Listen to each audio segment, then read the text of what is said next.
दोस्तों आरव और निशा दोनों एक ही मल्टीनेशनल कंपनी में काम करते थे। शादी को 4 साल हो चुके थे। शुरुआत में सब कुछ परफेक्ट था, प्यार, समझदारी, सपने। लेकिन धीरे धीरे शादी भी ऑफिस की तरह हो गई थी। डेडलाइन, दबाव और अनकहे शब्दों से भरी। आरव एक शांत, सुलझा हुआ आदमी, मेहनती और हमेशा अपनी पत्नी के लिए समय निकालने वाला। निशा स्मार्ट, कॉन्फिडेंट, टैलेंटेड और कंपनी की टॉप परफॉर्मर। शादी के बाद दोनों का सपना था, साथ काम करेंगे, साथ बढ़ेंगे। पर धीरे धीरे दोनों एक ही ऑफिस में होकर भी एक दूसरे से दूर होते चले गए। एक दिन कंपनी में नया प्रोजेक्ट आया, टाइटनेक्स एक्सपांशन प्रोजेक्ट। यह प्रोजेक्ट हाई प्रोफाइल था और जो इसे लीड करेगा उसका प्रमोशन लगभग तय था। निशा को उम्मीद थी कि आरव लीड बनेगा, लेकिन कंपनी ने निशा को चुना। आरव मुस्कुराया, congrats, I am proud of you. लेकिन अंदर कहीं हल्की सी चुभन थी। वो सच में खुश था, लेकिन खुद के लिए थोड़ी निराशा भी। निशा ने महसूस किया, लेकिन बोली कुछ नहीं। ये वही पहला दिन था जब ईगो ने शादी की फाइल में चुपके से एंट्री की। 6 हफ्ते बाद कंपनी में एक नया मैनेजर आया, कबीर मेहरा। स्मार्ट, स्ट्रेटेजिक, करिश्माई और निशा के नए प्रोजेक्ट का हेड। कबीर को निशा की काम करने की स्टाइल पसंद आई। वो हमेशा उसकी तारीफ करता। Great work, Nisha. You are the sharpest member of this project. Aarav ये सब सुनता और बस मुस्कुरा देता, लेकिन अंदर से वो सोचता, मेरी पत्नी की तारीफ हो रही है, मुझे खुशी होनी चाहिए। लेकिन क्यों लगता है कोई मुझे पीछे कर रहा है। रात को घर पर निशा थक कर सोफे पर गिर जाती। आरव उसके लिए चाय बनाता। आज फिर मीटिंग लेट चली। हाँ, कबीर चाहता है कि इस हफ्ते पूरा रोड मैप बन जाए।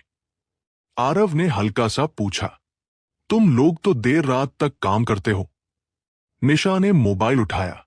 प्रोजेक्ट बड़ा है और टाइम कम। बात सामान्य थी, लेकिन टोन में एक दूरी थी। डाइनिंग टेबल पर 2 प्लेटें थी, लेकिन बातों में अब कुछ कमी थी। दोनों अपने अपने दिमाग में उलझे रहते। एक शाम ऑफिस में एक छोटी सी घटना ने माहौल और बिगाड़ दिया। कबीर ने टीम के सामने कहा, Tomorrow, Nisha and I will visit the client site. Just 2 of us. सबने सामान्य समझा, लेकिन आरव को लगा, बस 2 लोग। क्यों? वो कुछ नहीं बोला, लेकिन उसके अंदर एक हल्की बेचैनी उठी। निशा ने महसूस किया और बोली, वर्क है आरव, डोंट ओवरथिंक।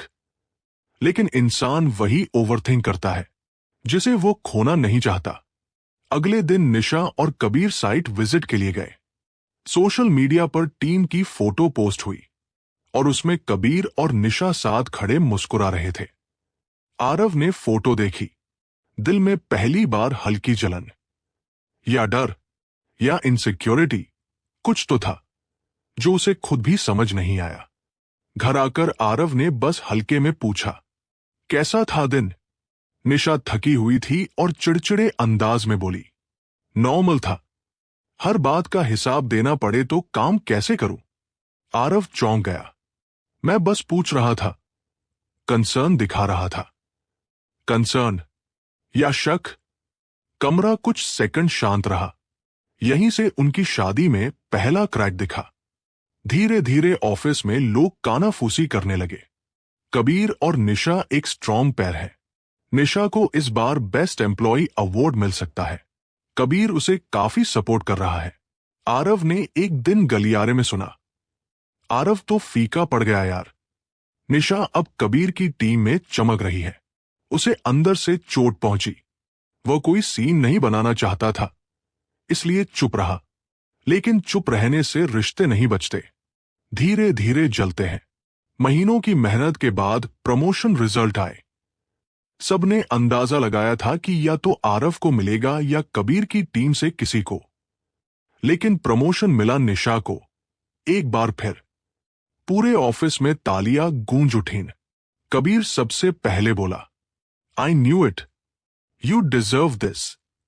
सब हंस रहे थे, बस एक इंसान चुप था, आरव।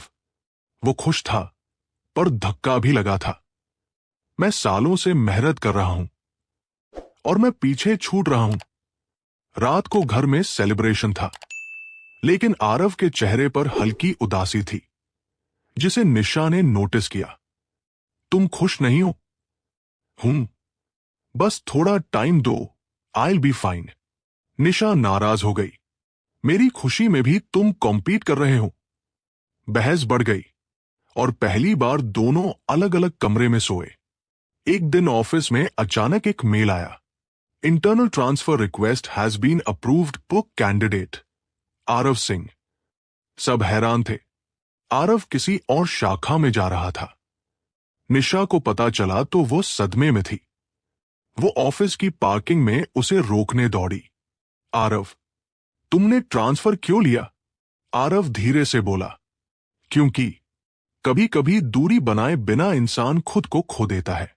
मैं खोना नहीं चाहता, इसलिए जा रहा हूं। निशा की आंखें भर आई। तुम मुझे छोड़ रहे हो? आरव ने कहा, नहीं, खुद को बचाने की कोशिश कर रहा हूं। उस पल दोनों के बीच एक ऐसी खामोशी खड़ी हो गई, जिसने शादी को दो रास्तों पर भेज दिया। आरव का ट्रांसफर हो चुका था। नया ऑफिस, नए लोग, नया माहौल और एक अजीब सी खालीपन जो सिर्फ वही अकेले महसूस कर रहा था। पहले वो निशा के साथ हर दिन ऑफिस आता जाता था। अब वह बस खिड़की से ट्रैफिक देखता रहता। कॉफी की चुस्की के साथ वो खुद को समझाता, ये फैसला मेरे और हमारे रिश्ते दोनों के लिए जरूरी था। लेकिन हर शाम उसके दिल में कहीं न कहीं यही सवाल उठता, क्या दूरी से रिश्ता बचता है या और टूटता है? उधर निशा कॉन्फ्रेंस रूम में बैठी मीटिंग कर रही थी, लेकिन उसका ध्यान बार बार मोबाइल पर जा रहा था। ना आरव की कॉल, ना मैसेज, ना हालचाल। कबीर ने नोटिस किया, you seem distracted today, all good? Nisha ने तुरंत प्रोफेशनल चेहरा बनाया, या ऑल गुड, लेकिन अंदर से वह टूट रही थी। कभी वो आरव को बताती थी, मीटिंग में क्या हुआ, किसने क्या बोला। अब घर जाकर वो चुपचाप खाना खाती और कमरे में जाकर दरवाजा बंद कर लेती। कभी कभी आंखें भर आती, पर वो बोलती कुछ नहीं। धीरे धीरे ऑफिस में लोगों ने नोटिस किया कि कबीर हर मीटिंग में निशा को ही ज्यादा महत्व देता है। वो रात तक उसे रोककर काम करवाता है और अब दोनों अक्सर साथ दिखते हैं। चर्चा शुरू हो गई, शायद दोनों के बीच कुछ चल रहा है। कबीर तो पहले भी ऐसी अफवाहों में रहा है। निशा को ये बातें पता चली। वो परेशान हुई, लेकिन उसने कबीर से साफ कहा, please maintain boundaries, I don't want office gossip. Kabir मुस्कुराया, relax, people talk because they have no life. लेकिन यह अफवाहें धीरे धीरे आरव तक भी पहुंचने लगी। आरव के नए ऑफिस में एक लड़की थी, रिया। सिंपल, शांत और काफी समझदार। एक शाम जब बाकी सब जा चुके थे, रिया ने देखा कि आरव अपने कंप्यूटर को बस खाली भाव से देख रहा है। वह बोली, you look tired, everything okay? Aarav ने हिचकिचाते हुए कहा, बस थोड़ा पर्सनल मेस है। रिया मुस्कुराई, we all have messes, but sharing helps. ये पहली बार था जब ट्रांसफर के बाद किसी ने जेन्युइनली उससे पूछा था, तुम ठीक हो? उस रात दोनों ने ऑफिस कैंटीन में चाय पी। बातें हल्की थी, काम, प्रोजेक्ट, लाइफ बैलेंस। लेकिन इन बातों में एक राहत थी। उसी रात निशा ने अचानक आरव की लोकेशन चेक की। वह देखती है, आरव ऑफिस में नहीं, किसी कैफे के पास है। उसने तुरंत कॉल किया, कहाँ हो? बस बाहर चाय पी रहा था। किसके साथ? आरव चुप। निशा ने स्वर ऊंचा किया, Aarav, are you hiding something? Aarav बोला, निशा, हर बात एक्सप्लेन करना पड़ता है क्या? निशा रो पड़ी। तो तुम भी अब दूरी बनाने लगे? ये कॉल दोनों के दिल में एक नई दीवार खड़ी कर गई। एक सुबह कंपनी में हड़कंप मच गया। टाइटनेक्स प्रोजेक्ट का कॉन्फिडेंशियल डेटा लीक हो गया था। कंपनी ने एक इंटरनल इन्वेस्टिगेशन कमेटी बनाई। सबसे ज्यादा शक कबीर की टीम पर गया और टीम की लीड थी निशा। मीडिया में खबर फैल गई। सोशल मीडिया पर मीम्स, पोस्ट, आलोचना। ऑफिस में लोग विस्पर करने लगे, शायद कबीर ने किया होगा या उसकी टीम में कोई। निशा का नाम भी बीच में आया और उसे ऐसा लगा जैसे किसी ने अचानक उसकी दुनिया ही गिरा दी हो। एक रात देर तक काम करते हुए कबीर ने निशा से कहा, Nisha, don't worry, I will handle everything. लेकिन अगले दिन इन्वेस्टिगेशन रिपोर्ट में एक शॉकिंग लाइन लिखी थी, primary access holder Nisha Sharma. निशा को समझ नहीं आया, ये कैसे पॉसिबल है? उसका सिस्टम, उसका लॉगिन, सब मिसयूज हुआ था। लेकिन रिपोर्ट उसे ही दोषी बना रही थी। कबीर ने सिर्फ इतना कहा, I am sorry Nisha, I can't defend you anymore. यही वो पल था जब निशा को पहली बार लगा, कबीर चीजों को कंट्रोल नहीं कर रहा, वह चीजों को प्लान कर रहा है। नए ऑफिस में बैठा आरव शाम को ब्रेक ले रहा था कि अचानक उसके मोबाइल में न्यूज पॉपअप हुआ। एमएनसी टाइटनेक्स का data leak, project lead Nisha Sharma पर शक। आरव की सांस रुक गई। उसने बिना सोचे तुरंत निशा को कॉल किया। निशा टूटे हुए स्वर में बोली, Aarav, I didn't do anything, believe me, please. Aarav का दिल पिघल गया। मैं जानता हूं, मैं आ रहा हूं। उसी रात महीनों की दूरी पहली बार एक पल के लिए घुल गई। आरव ऑफिस पहुंचा और खुद इंक्वायरी टीम से बात की। उसने शांत स्वर में कहा, मेरे पास सर्वर एक्सेस एनालिसिस का एक्सपीरियंस है, मैं लॉग्स को चेक करना चाहता हूं। इजाजत मिली। आरव ने रात भर लॉग्स पढ़े और उसे एक छोटा सा, ऑलमोस्ट इनविजिबल पैटर्न मिला। एक्सेस उसी दिन हुआ था, उसी सिस्टम से, लेकिन यूजर आईडी रिमोटली इंजेक्टेड थी और आईपी किसी वीपीएन से मास्क था। मतलब किसी ने न सिर्फ निशा को ट्रैप किया, बल्कि उसे परफेक्ट कल्प्रिट की तरह फ्रेम किया था। अगले दिन आरव ने इंक्वायरी टीम के सामने सबूत रखे। उन्होंने तुरंत टेक फॉरेंसिक्स बुलाए। फॉरेंसिक्स ने डॉस टाइम स्टैम्प मैच किया और उनका चेहरा बदल गया। ये एक्सेस कबीर के पुराने वर्कस्टेशन से आया है। पूरा ऑफिस हक्का बक्का। टीम के लोग शॉक में। कबीर की आंखों में डर साफ दिख रहा था। निशा को पहली बार समझ आया। वह मन से उस आदमी पर भरोसा करती रही जो उसकी पीठ में छुरा घोंप रहा था। इंक्वायरी टीम के सामने बैठकर निशा ने धीमे स्वर में कहा, आरव, अगर तुम नहीं होते तो मेरा करियर, मेरी रेप्यूटेशन, सब खत्म हो जाता। आरव बोला, निशा, तुम गलत नहीं थी। गलत हम दोनों थे। दूरी बनाकर, सोचकर कि शायद हम अकेले संभालेंगे। उसकी आंखों में आंसू आ गए। क्या हम सच में इतना दूर हो गए थे? आरव ने धीरे से कहा, अभी भी देर नहीं हुई है।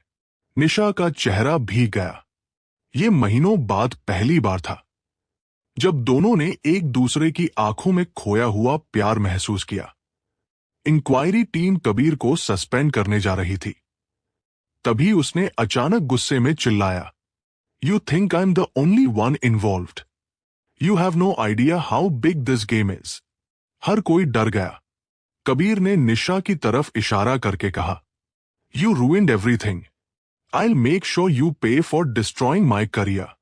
गार्ड्स उसे बाहर ले गए, लेकिन जाते जाते वो एक लाइन बोल गया, दिस इज नॉट ओवर। कमरे में सन्नाटा छा गया। आरव ने निशा का हाथ पकड़ा, लेकिन दोनों जानते थे तूफान अभी खत्म नहीं हुआ है, बल्कि असली कहानी अब शुरू होने वाली है। कबीर की गिरफ्तारी और सस्पेंशन के बाद ऑफिस में कुछ दिनों तक अजीब सा खामोश माहौल था। सब लोग फुसफुसा रहे थे। कबीर ने जाने से पहले क्या कह दिया था? क्या वो अकेला था या कोई और भी शामिल है? निशा अपने केबिन में बैठी थी। कंप्यूटर स्क्रीन सामने थी, पर उसकी आंखें खाली थी। उसके हाथ कांप रहे थे।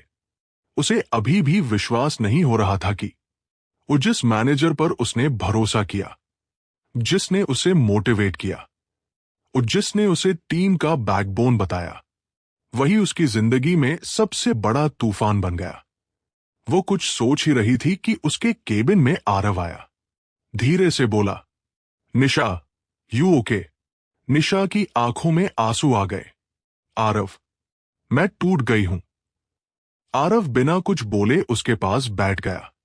कभी कभी शब्दों से ज्यादा खामोशी रिश्ते जोड़ती है। 3 दिन बाद कंपनी की बोर्ड मीटिंग हुई। फोरेंसिक टीम ने अपनी डिटेल रिपोर्ट दी और वहां एक शॉकिंग बात सामने आई। डेटा लीक में सिर्फ कबीर नहीं, बल्कि बाहरी एजेंसियां भी शामिल थी। उनका टारगेट था निशा का प्रोजेक्ट, क्योंकि टाइटनेक्स की सफलता कई कंपनियों के प्रॉफिट को गिरा देती। कबीर को लालच दिया गया था, अगर वो प्रोजेक्ट को स्लो करे या फेल करे तो उसे भारी रकम मिलेगी। पर जब उसने देखा कि निशा प्रोजेक्ट को इतनी तेजी से आगे बढ़ा रही है, तो उसने उसे ट्रैप करने का प्लान बनाया। उसका अल्टीमेट टारगेट था प्रोजेक्ट कोलैप्स प्लस निशा का करियर खत्म प्लस खुद की पावर बची रहे। लेकिन असली ट्विस्ट अभी बाकी था। फोरेंसिक डेटा में एक हिडन मेल थ्रेड मिला था, जिसमें कबीर बार बार लिख रहा था, she trusts me, she won't see it coming. Nisha ने ये लाइन पढ़ी और टूट कर रो पड़ी। जैसे ही ये रिपोर्ट सामने आई, कंपनी ने आधिकारिक रूप से अनाउंसमेंट किया, निशा पूरी तरह बेकसूर है। उसे डेटा लीकेज में फंसाया गया।